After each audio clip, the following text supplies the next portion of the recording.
Mundane astrology ప్రకారంగా నేను పరిశీలించినటువంటి పరిస్థితుల్లో నాకు అర్థమైంది ఏమిటనంటే, ప్రపంచంలోనే కాకుండా ముఖ్యంగా భారతదేశంలో 11వ తేదీ నవంబర్ 2025 నుంచి మొదలుకొని 28వ తేదీ నవంబర్ 2025 మధ్యకాలంలో పరిస్థితులు సౌత్ ఇండియాలోను, అంటే దక్షిణ భారతదేశంలోను, ఆ తర్వాత నార్త్ ఇండియాలోను, పంజాబ్లోను, అది ఇతరత్ర హిమాలయ పర్వతంలోను, ఈ పర్వతాల్లోను, తర్వాత ఇతర ప్రాంతాల్లోను చాలా భయంకరమైనటువంటి వాతావరణ పరిస్థితులు ఉండబోతున్నాయి.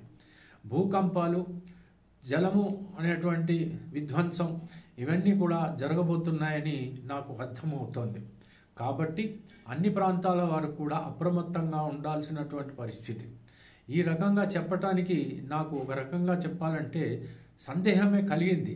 ఎంచేతనంటే ఏమిటి భయపెడుతున్నానా అని, కానీ జాగ్రత్త కోసం మాత్రమే చెప్పడం అనేటువంటిది జరుగుతోంది.